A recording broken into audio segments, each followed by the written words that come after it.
Anthony Albanese to push Family First Security Treaty in address to Papua New Guinea Parliament.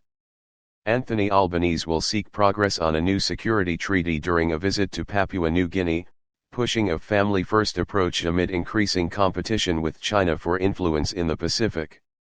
On Thursday, the Australian Prime Minister will become the first foreign government leader to address PNG's parliament and will say he sees the relationship as a bond between equals.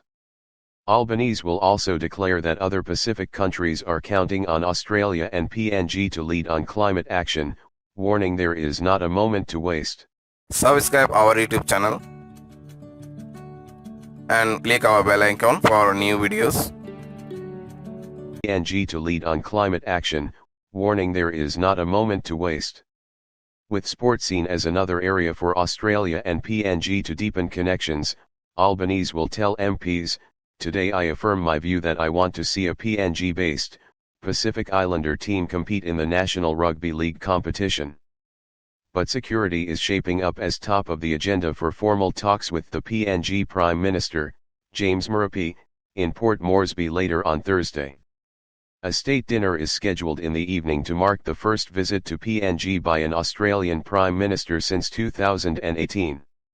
In his address to Parliament, Albanese is expected to express gratitude for the extraordinary service your people gave to ours in the darkest days of the Second World War. He is expected to call for a swift conclusion to negotiations on a bilateral security treaty to build on a family-first approach to security in the Pacific, framing that implicitly excludes China, which is increasingly active in the region. China last year signed a security agreement with Solomon Islands, a development that Albanese described as a Pacific stuff-up during the Australian election campaign.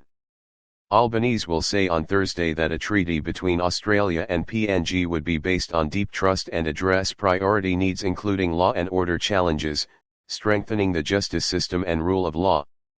Both countries, he says, should work as equals with our fellow Pacific states to build a stronger, safer, more secure region.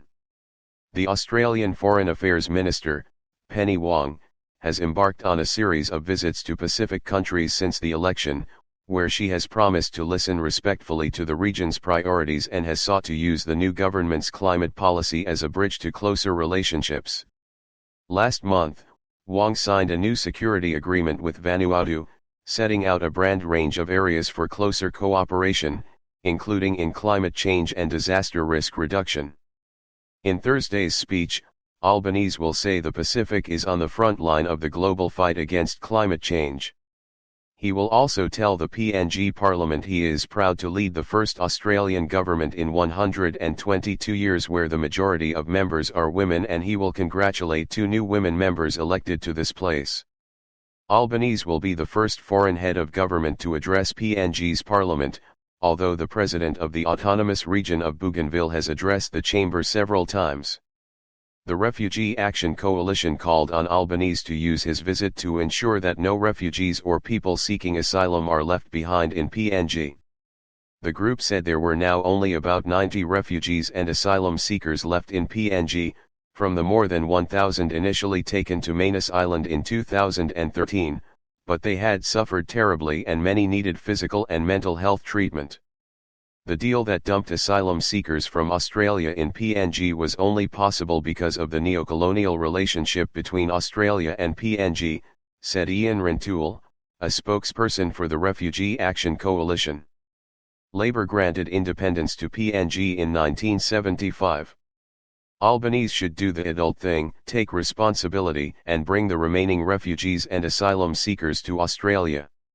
Rintoul said some people were waiting for third country resettlement, but some who were accepted for the US had already waited for 4 years with no idea of when they will eventually be able to get on with their lives.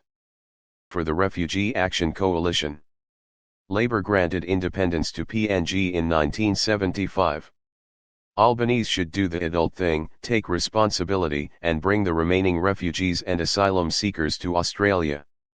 Rintoul said some people were waiting for third country resettlement, but some who were accepted for the US had already waited for 4 years with no idea of when they will eventually be able to get on with their lives. Subscribe our YouTube channel and click our bell icon for new videos.